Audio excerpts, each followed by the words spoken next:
When the lawyer finished reading the will, and my name wasn't there, I didn't even cry. I just froze. It was like the air had been punched out of my lungs. I sat perfectly still in that polished, cold room, surrounded by polished, cold people. Evan sat 2 chairs down, smirking just slightly, like he'd been waiting for this moment. Our mother's estate, the house, the jewelry, the investments, all went to him. Every last piece. Not one word about me. Thomas, the lawyer, cleared his throat gently, avoiding my eyes. "That concludes the reading," he said softly. I forced myself to nod, blinking hard, my fingers twisting in my lap.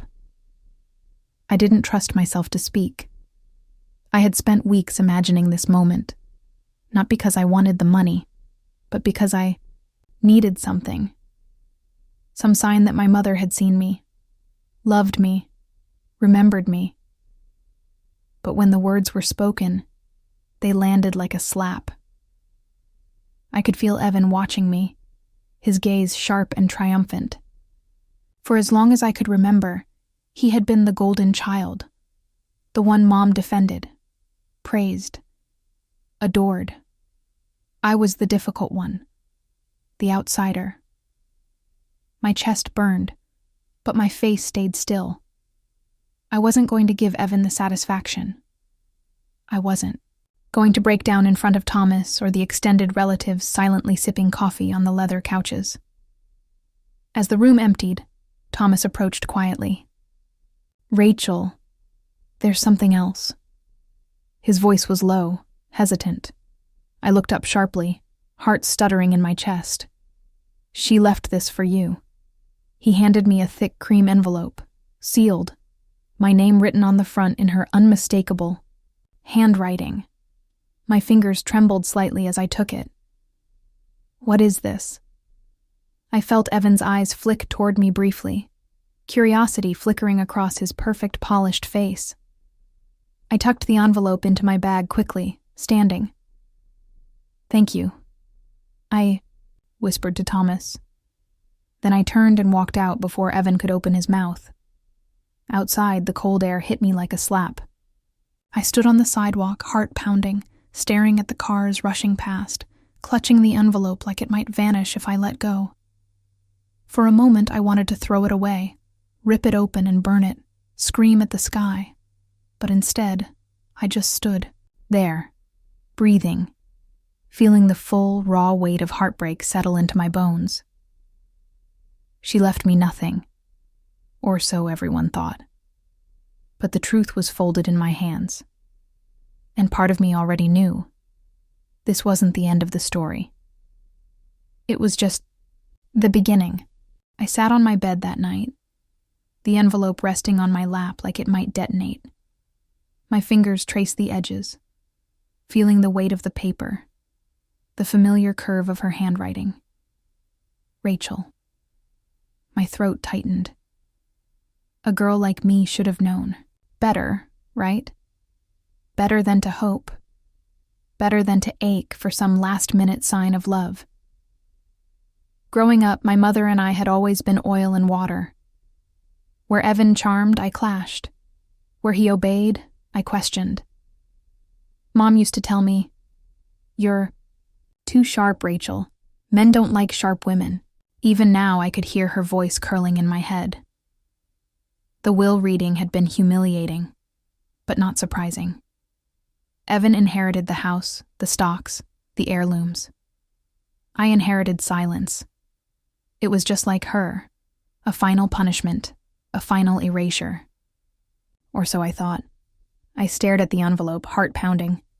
Part of me was scared to open it. What if it was cruel? What if it was a goodbye wrapped in bitterness? What if it was empty? Another way to remind me I didn't belong. My phone buzzed. Olivia, my best friend, had texted, "You okay? Want me to come over?" I almost said yes.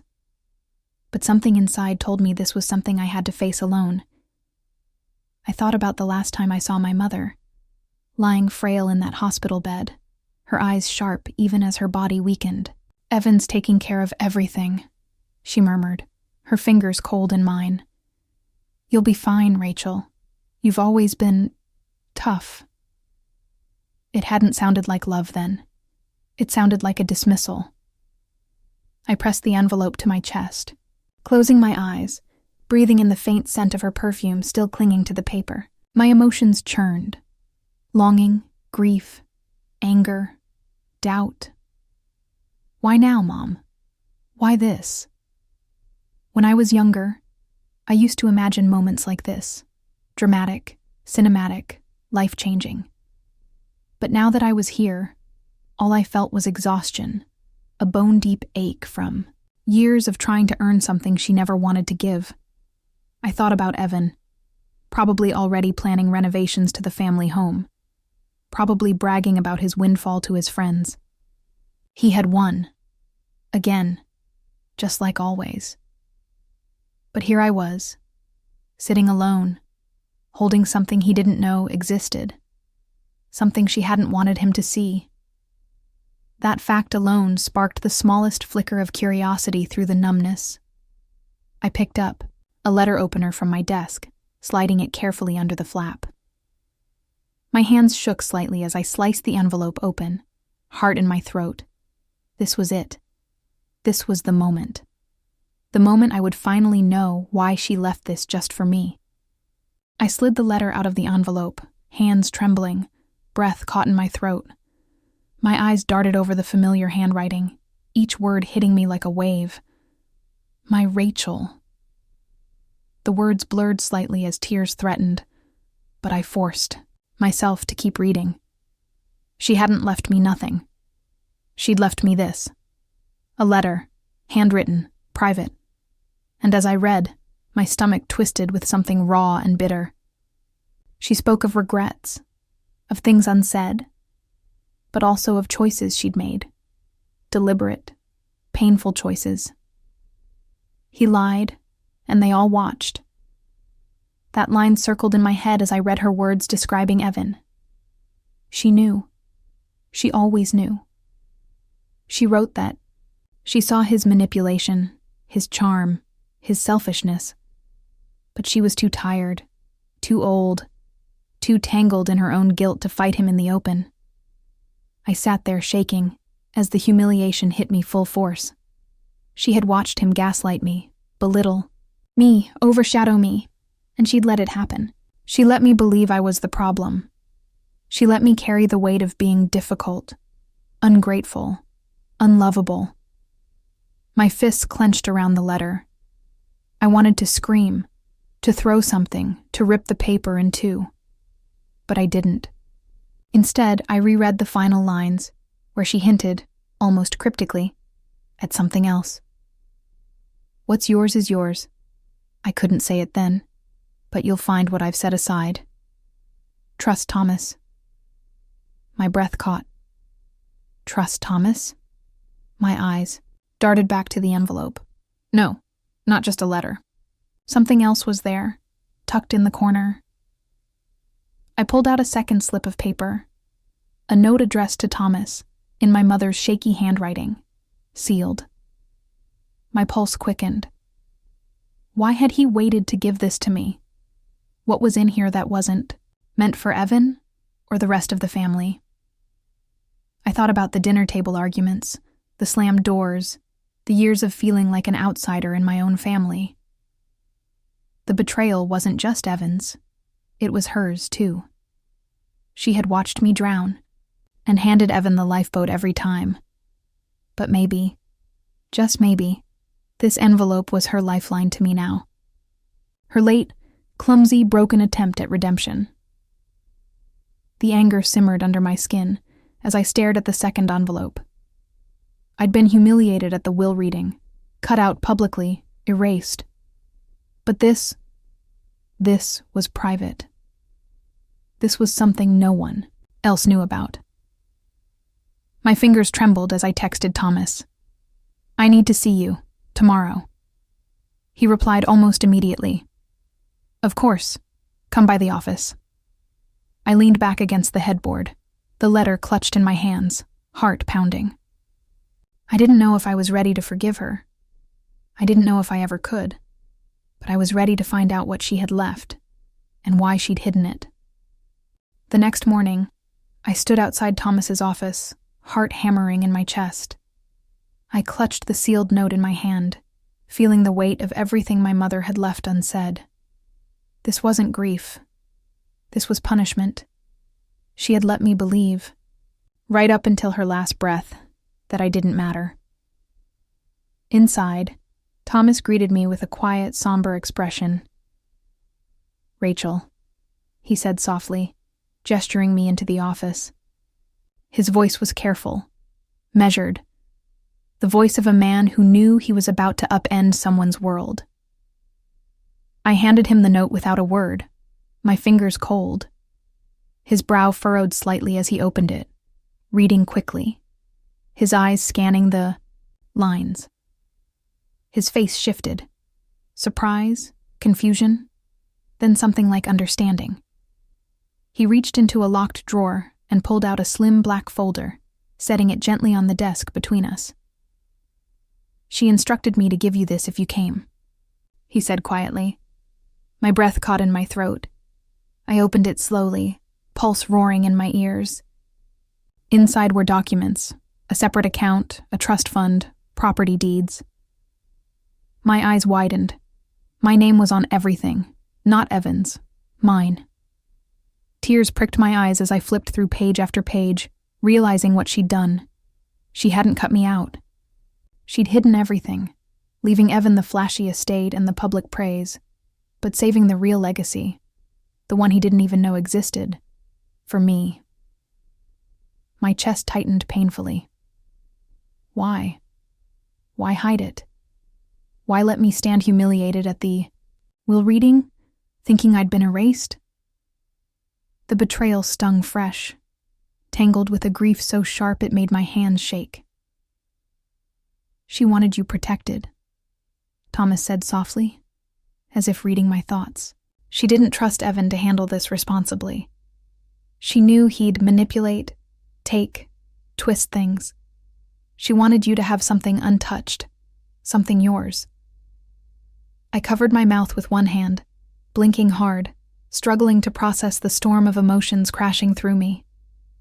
Anger, grief, betrayal, a flicker of vindication. It was all there, swirling and sharp. I thought about Evan, about the smug look on his face as he signed papers and collected keys. He thought he'd won. He thought he'd gotten everything. He lied, and they all watched. I clenched my fists, breath shaking. This wasn't just about money or property. This was about power. About reclaiming what I'd been denied for years. Not just from Evan, but from her. I stood slowly, gathering the folder, feeling the weight of it settle into my hands. "Thank you, Thomas," I whispered, voice thick. He gave me a small, sad smile. "She loved you, Rachel. She just didn't know how to show it."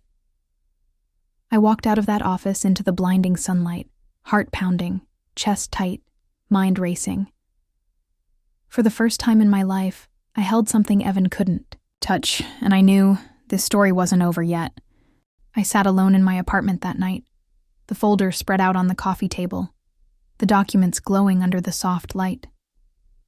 My hands trembled as I touched them, but I felt no joy, no triumph, only a crushing loneliness. I was cut out, but I wasn't broken. At least that's what I kept telling myself. The truth was, the inheritance felt like a cruel trick. She had given me something powerful, yes, but only after leaving me humiliated, believing I was unloved, unwanted, erased. It felt like a twisted game, a final manipulation even from the grave. I thought about calling Olivia, about pouring it all out, but something stopped me. Maybe it was shame. Maybe it was the sick knot of grief twisting in my chest. Or maybe it was the dark, whispering voice inside saying, "You're alone in this. You've always been alone. I curled up on the couch, pulling a blanket tight around me, staring blankly at the wall. Evan would never know, at least not yet. The thought both comforted and haunted me. He'd think he'd won, strutting around with the house, the heirlooms, the family legacy. But the real legacy sat here, in my hands, hidden from his greedy reach. I closed my eyes, tears slipping down my cheeks. Why, Mom? Why make me live in the shadow of your approval for so long, only to toss me this lifeline after you were gone? Why not tell me you saw me? That you knew the truth? My mind replayed the countless moments she'd sided with Evan. The arguments, the dismissals, the sighs when I pushed too hard. She had always painted me as difficult, while he was the charming favorite. It had been emotional abuse, subtle but relentless. And now, she was gone, leaving only these cold, silent papers behind. I sat up slowly, wiping my face. Anger bubbled beneath the grief, hot and sharp. I had been isolated not just by Evan's games, but by hers. She had let him gaslight me for years, let him take up all the space, let me doubt my worth over and over. But now, I was the one holding the final card. The power shift had already begun, even if Evan didn't know it yet. And maybe, just maybe, that was her strange, twisted version of redemption. I ran my fingers over the deeds, the accounts, the notes she'd left. I felt the pulse of something rising inside me. Not despair, not sadness, but determination. This wasn't just about inheritance. This was about reclaiming myself, about stepping out of their shadows, about finally, fully owning my story. And for the first time in years, I knew they hadn't buried me. They had handed me the shovel. The next morning, I sat at my kitchen table, the documents spread out before me, hands steady for the first time in days. That was the moment everything changed. Somewhere between heartbreak and fury, a spark had ignited, and now it was growing. Reread my mother's letter carefully, piecing together the hints she'd left. She hadn't just handed me assets. She had left me instructions. Quiet clues about people she trusted, contacts she'd made, investments she'd hidden. She had been planning this for years, even as she let Evan play king in public. I picked up the phone and called Thomas. I need to understand everything, I said firmly. He met me that afternoon, walking me through the accounts, the trusts, the properties. By the time we were done, I realized the truth. Evan had inherited the surface, but I owned the foundation. My heart pounded as I walked home, the sun sharp against my skin. For so long, I had been the overlooked daughter, the dismissed sibling, the girl told she was too much, too sharp, too difficult. But now, I held the keys to something bigger, something Evan couldn't touch, couldn't manipulate. I texted Olivia, asking her to meet me. When I told her everything, her eyes widened, and then she let out a sharp laugh. "Oh my God, Rachel. Your mom played him." I smiled faintly, a tiny bloom of vindication unfurling in my chest. That night, I sat on the balcony, watching the city lights, the folder heavy in my lap. I thought about my mother, her sharp eyes, her cool voice, her tangled love. She had betrayed me, yes, but she had also seen me. Maybe not in the way I'd wanted, maybe not when I needed it most, but in the end, she had chosen me.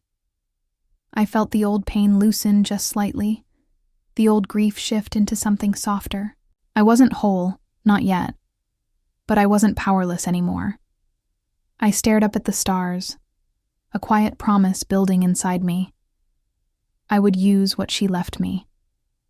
I would honor the part of her that had believed in me, the part that had waited, silently, for me to step into my own strength. Evan thought the story was over. He thought he'd claimed the family legacy, wrapped it up neatly, walked away the winner. But he was wrong.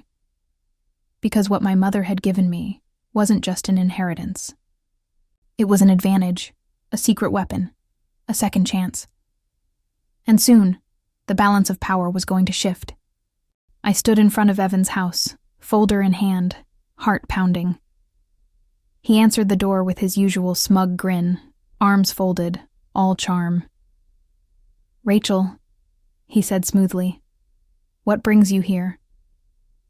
I just smiled, because they had no idea.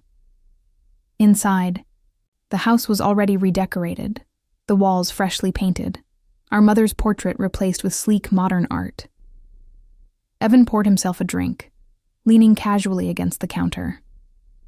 "So, little sister, here to make peace?" His tone was light, but I saw the edge, the need to stay on top, to keep me small. I sat across from him, calmly pulling out the folder. "Actually, I'm here to explain something." His brow furrowed slightly. "Explain what?" I opened the papers slowly, letting each page land on the table like a stone. "These properties," I said softly, "are mine." I watched his smirk falter, his posture stiffen. "These accounts? Also mine. And this trust?" I laid the final page down, locking eyes with him. "Set aside by Mom, for me." He blinked, confusion turning sharp. "That's impossible. I have the will?"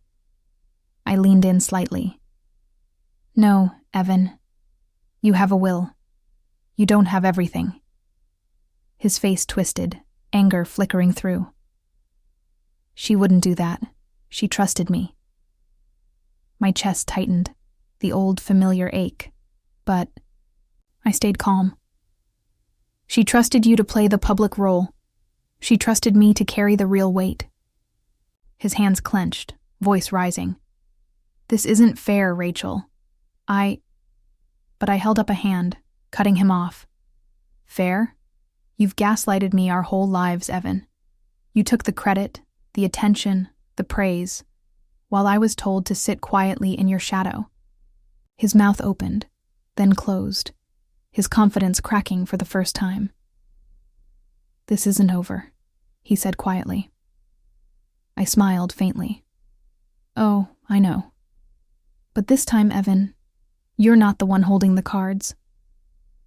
I stood slowly, gathering the papers, feeling the electric pulse of victory hum under my skin. I didn't need to shout or throw accusations. The exposure was enough. The shift had happened. At the door, I paused, turning back once. "She left you the house, Evan. Enjoy it." I let the words hang in the air for a moment, then added softly, "I own the land it's built on." His face paled. I walked away, heart racing, breath sharp, steps light, because this wasn't just revenge. This was power. And I had finally, fully, taken it back. That night, I sat alone on my balcony, the city lights sparkling below, the folder of documents resting beside me. I sipped tea slowly, letting the cool air brush across my face. She left me nothing, and yet she gave me everything. I thought about my mother, her sharpness, her coldness, her complicated love. I thought about the years I had spent chasing her approval, the endless ways she let Evan shine while I was left in the dark. And yet, at the end, she had chosen me. Quietly, carefully, completely, I knew now that forgiveness would never be clean. It wasn't about wiping away the past or pretending the hurt didn't exist. It was about standing in the middle of the mess and realizing I had survived it. I had become through it. The next morning, I walked through the properties in my name, feeling the weight of ownership settle into my bones. Not just the legal ownership, but the emotional one. This was mine. My future. My choice. My life. I thought about Evan, about his pale face when I left, the way his words had faltered, the way his confidence had crumbled. For years, he'd been the one who controlled the narrative. But now, that story was mine to finish. Olivia hugged me tight when I told her everything. "I always knew you were stronger than you gave yourself credit for," she whispered. I smiled faintly, the kind of smile that grows from deep, hard-won truth. Some nights, I still missed my mother, missed the idea of her, at least, the mother I'd wished she could be. But now, I understood. She had left me her final apology, her final gift, her final power. I didn't need to prove myself anymore. Not to her, not to Evan, not to anyone. The gaslighting was over. The manipulation was over. The heartbreak was over. I was no longer the girl left off the will, sitting in a cold lawyer's office, humiliated. I was the woman who walked out of that office holding everything she needed to reclaim herself. When I looked in the mirror, I didn't see the forgotten daughter anymore. I saw someone whole, someone fierce, someone free. And as I watched the sun rise over the city, I whispered softly, "Thank you, Mom." Because in the end, she had left me the only thing that mattered, myself.